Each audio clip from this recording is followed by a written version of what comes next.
cup. So we are gonna use per gram. So if we are measuring flour by grams, 1 cup is equal to 120 grams. Okay? Because flour is very light, it's not heavy as our sugar. So, you don't have any pen? Okay. Check Google. Yeah, Google. Ask Google.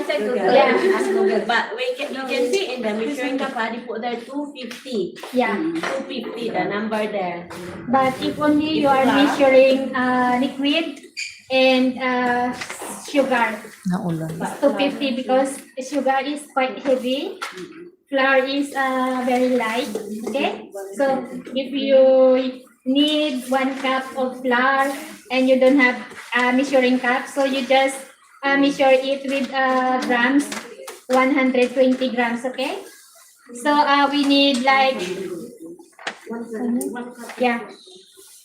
1.5 cup of flour, so it means we need 180 grams of flour. Okay.